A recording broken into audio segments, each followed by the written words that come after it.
මට ඕනෙ කරලා තියෙනවා මාලිංග කොළඹ තියෙන ග්‍රෑන්ඩ් හොටෙල්ස් කීප එක ලබන මාසේ අන්තිමට වෙඩින් එකකට බුක් කරගන්න පුළුවන් දින මොනවද කියන එක බලා ගන්න.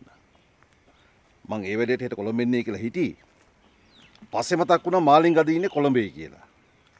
එවනම් මාලිංගට පුළුවන් ද ඔය බැංකුවේ කටයුත්තට සහභාගී වෙලා කොළඹ තියෙන හොටෙල්ස් කීප එකට ගිහිල්ලා මේ වැඩේ කරගෙන ඉන්න. පුළුවන් සර් මට යන්න අවශ්‍ය කරන හොටෙල්ස් වල නම් ටික කිව්වනම් මට පුළුවන් ඒක බලාගෙන එන්න. හරි මාලිංග. එහෙමනම් මම මේ කියන හොටෙල්ස් ටිකේ නම් ටික ලියා ගන්නකෝ. විනාඩියක් දෙන්න සර්.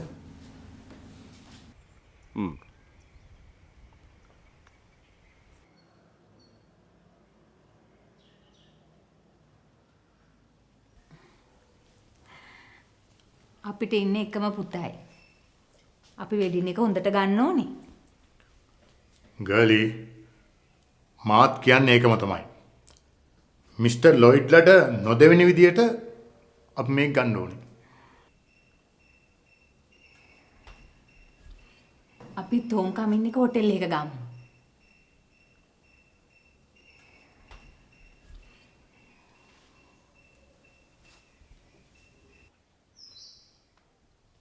අපි බලමු මිස්ටර් ලොයිඩ්ලා බුක් කරන හෝටලේ මොකක්ද කියලා. ඊට එහා එක අපි ඕගනයිස් වෙමු. ලොයිඩ්ගේ ඥාති පිට රට හිටියට අපේ ඥාතින් නෙමෙයි අවටමනේ. ලොයිඩ්ගේ නෑයෝ පිටරටේ ගියමුකෝ. එතකොට විනීතාගේ නෑයෝ.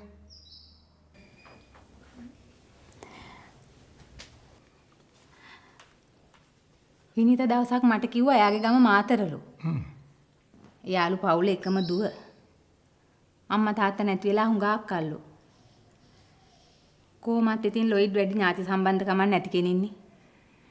මිස්ටර් ලොයිඩ් කියන්නේ හරිම গুপ্ত මිනිස්සෙක්. මම නම් එයා ගැන හරියටම තේරුම් ගන්න ඉන්නේ. මේ ලෝචනාට දින දේවල් ගැන කතා කරගත්තද? මිස්ටර් ලොයිඩ්ගේ දේපොළ වලින් හරියටම දෙකෙන් පංගුව ලෝචනාට. අපේ පුතා නම් කියන්නේ ඒවත් නැතුණාට කමක් නැහැ කියලා. යා මොනවද දන්නේ මේවා ගැන? දෙන්න තුන්දෙනා වෙලා ඒගොල්ලෝ ලොකු වෙනකොට තමයි දේපොළ වල වටිනාකම තේරෙන්නේ. මේ එයාට කියන්න එයාට මේ ගැන කතාවක් නැහැ කියලා. මම ඒවා මිස්ටර් ලොයිඩ් එක්ක කතා කරගන්නවා. තේරුණානේ?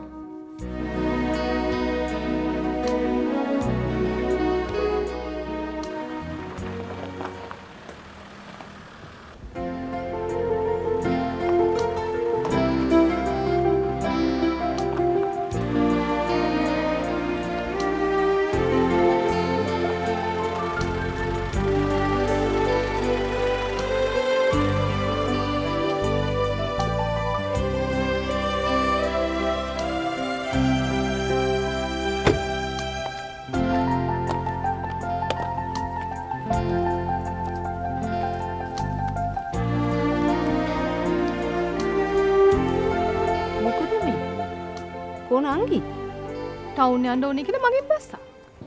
ඉතින් වාටත් එයත් එක්කම ගිහින් ඉන්න තිබුණානේ. මාත් ඇහැව්වා කෝ ඉතින් නංගි කිව්වනේ මට ගෙදර යන්න කියලා.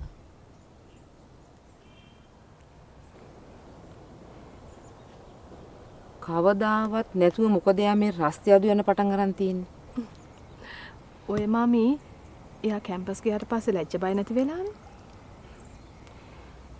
එක අතකට ඉතින් එහෙමත් වෙන්න ඕනේ. ඒ වුණාට මාමී එයා ওই විදිහට එහෙම යන්න ගත්තාම ඩැඩීටනේ හොඳ නැත්තේ. ලෝචනා තව ටික දවසයි තියෙන්නේ අපිට වෙඩින් එකට ලෑස්ති වෙන්න. ගොඩාක් දේවල් කරන්න තියෙනවා. කොතනින්ද පටන් ගන්න? මං කියන්නද මමි? අපි ඉස්සෙල්ලාම කොළඹ යමු. ගිහිල්ලා ඩ්‍රෙස් කරන කෙනෙක්ව සිලෙක්ට් කරමු. ඊට පස්සේ යත් එක හැමදේම කතා කරමු. අන්න එතනින් අපි පටන් ගමු. එහෙනම් ඩැඩිත් එක්ක කතා කරලා කොළඹ යන ඩේට් එකක් දාගන්න. හරි මං එක ලෑස්ති කරන්න.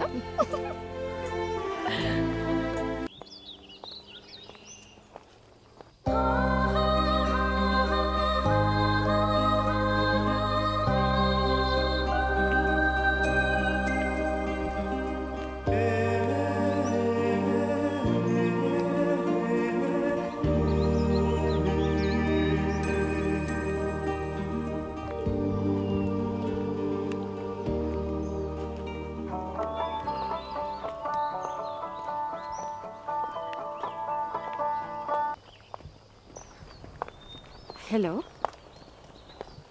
හලෝ මම සිහින මට ඔත්තකටිය කතා කරන්න ඕන. ඉතින් කතා කරන්න ඉතින් උඹට නවතින්නකෝ. හැබැයි නතර වෙන්න කවුරු හරි දැක්කොත් එහෙම ආයෙනම් මටයි කවදාවත් කතා කරන්න එපා.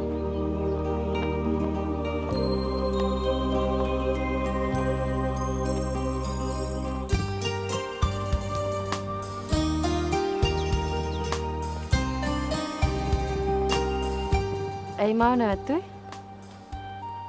කතා කර ඉතින් කතා නොකර මට හිතාගන්න බැරි වෙන මොනවද කතා කරන්නේ. හරි එනම යන්න යන් මාත් මේ පැත්තට තමයි යන්නේ. අපිට මෙහෙම යන්න බෑනේ ඇයි බැරි මේ යන්නේ ෂොප් එකට.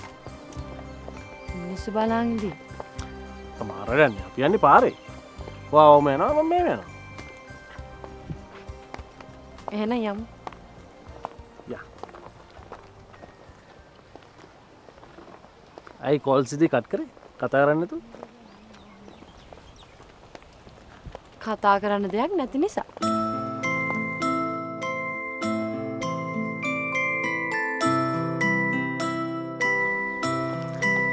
වාරි ආඩම්බරයිනේ. ඉතින් ඔත් එහෙමද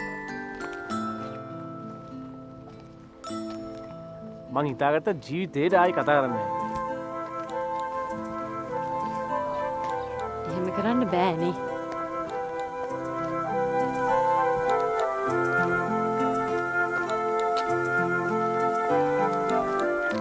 ආයි හම්බුන කතා කරනවා.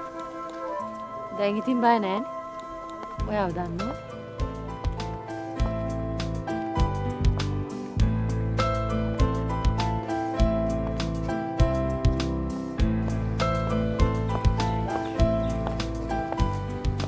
සිහින මං එහෙනම් ගිහිල්ලා එන්න ආයි හම්බුන කතා කරන්න ඕනේ.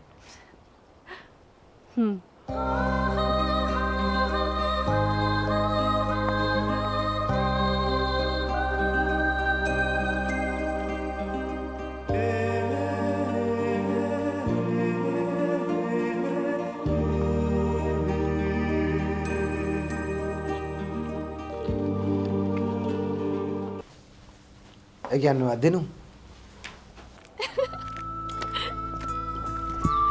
ඔව් මම දිනු මේ දැන් මං කොළඹ එනවා මේ දැන් දැන් කියන්නේ අද හෙට ඒ මොකටද මොකටද කියලා අහන්නේ ඇයි අනේ ඔයාට තේරෙන්නේ නැද්ද මම කොළඹ ඇවිල්ලා මගේ ඇඳුම් ටික ලෑස්ති කරගන්න ඕනේ අඳින්නේ මොකක්ද කියලා දැනගන්න ඕනේ මගේ මේකප් ආටිස්ට් හෙයාර් ඩ්‍රෙසර් හැම කෙනාම හම්බ වෙන්න ඕනිනේ වැඩ ගොඩක් එහෙනම් ලෝචන ඔයා කොළඹ ඇවිත් වැඩ ටික කරගන්න එහෙම කියලා බෑ ඔයත් එන්න ඕනේ මගෙත් එක්ක මේ දේවල් වලට ලෝචනා ඔන්න ඔය හින්දා තමයි මම කිව්වේ මගේ මේ ප්‍රොජෙක්ට් එක ඉවරනකම් අපි වෙඩින් එක කල් දාමු කියලා. මේ බලන්න ලෝචනා අද සන්ඩේ මම මුළු දවසම ඔෆිස් එකේ කිසිම වාඩුවක් නෑ මට. මට දැන් විපාලා තියෙන ලෝචනා. අනේ ලෝචනා මට දැන් ওই වැඩවලට ඉන්වෝල්ව් වෙන්න බෑ. හරි හරි මං එහෙනම් මමී ඩැඩි එක්ක ගිහලා ඒ දේවල් කරගන්නම්කෝ ලෝචනා ප්ලීස් ඔයා මාව තේරුම් ගන්නව නේද? මං ආව තේරුම් අරන් ඉන්නේ මහාන මං ඔයාලට ඩිස්ටර්බ් කරන්නේ නැහැ මං කොළඹ වෙන දවසට කියන්නම් ලෝචනා ඔයා මාත් එක්ක තරහ නෑනේ. නෑ නෑ මං අත් එක්ක තරහ නෑ ඔයා දන්නවද මගේ ආදරේ ඔයා ළඟ මම ඒක දන්නවා ලෝචනා. එහෙනම් මන් තියන්නද? බයි. බයි.